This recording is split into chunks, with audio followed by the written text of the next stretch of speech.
महाराष्ट्र की बात करते हैं, जहां पर शिवसेना, उद्धव गुट और बीजेपी के बीच में सियासी जंग जो है वो तेज होती जा रही है। यहां पर यह कहा गया कि अब महाराष्ट्र में या तो देवेंद्र फडणवीस रहेंगे या फिर उद्धव ठाकरे रहेंगे। बयान उनकी ओर से दिया गया। और उद्धव ठाकरे ने इतना ही नहीं, उन्होंने प्रधानमंत्री मोदी को भी महाराष्ट्र में चुनावी प्रचार करने की खुली चुनौती दी है। और साथ ही साथ उन्होंने इस जुबानी हमले पर बीजेपी ने कैसे उनके पलटवार किया है वो भी आपको सुनवा देते हैं। महाराष्ट्र में विधानसभा चुनाव नजदीक है, लिहाजा शिवसेना यूबीटी के अध्यक्ष उद्धव ठाकरे चुनावी मूड में आ गए हैं। विधानसभा चुनाव में आर पार के मूड में हैं, लिहाजा बीजेपी पर जोरदार हमला बोल रही हैं। अनिल देशमुख के खुलासों का जिक्र करते हुए उद्धव ठाकरे ने राज्य के डिप्टी सीएम देवेंद्र फडणवीस को खुली चुनौती दे दी। पार्टी बैठक के मंच से उद्धव ठाकरे ने फडणवीस को चेतावनी देते हुए कहा कि अब या तुम रहोगे या मैं। अगदी त्या अनिल देशमुखांनी सांगितले की कसं मला आणि आदित्यला तुरुंगात टाकण्यासाठी हा फडणवीसाचे डाव होते।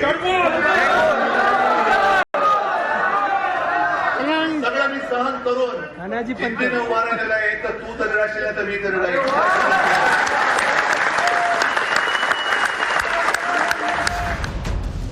उद्धव ठाकरे ने एक तरफ देवेंद्र फडणवीस को धमकी दी तो दूसरी तरफ प्रधानमंत्री नरेंद्र मोदी और गृह मंत्री अमित शाह को भी खुली चुनौती दे डाली।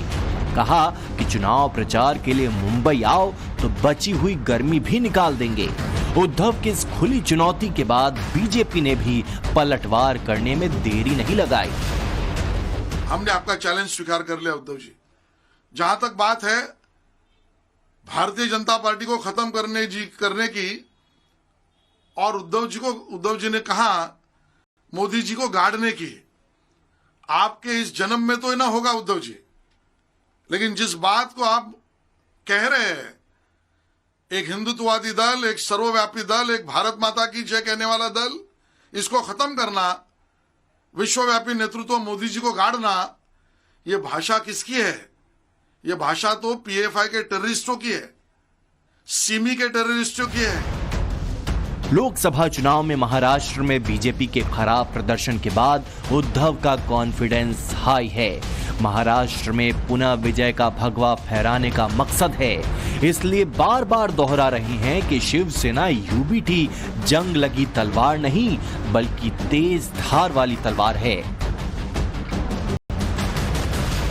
बुधवार को मुंबई के रंग शारदा ऑडिटोरियम में आयोजित पार्टी के पदाधिकारियों की बैठक में उद्धव ने आर या पार की लड़ाई लड़ने का ऐलान कर दिया और कहा कि ये लड़ाई शिवसेना के अस्तित्व की नहीं बल्कि मुंबई के अस्तित्व की है। माझ्याकडे अधिकृत पक्ष नाहीये, माझ्याकडे चिन्ह नाहीये, माझ्याकडे पैसा नाहीये, पण मी केवळ आव्हान देऊ शकतो आणि देतोय ते तुमच्या ताकदीवर, तुमच्या भरोश्यावर।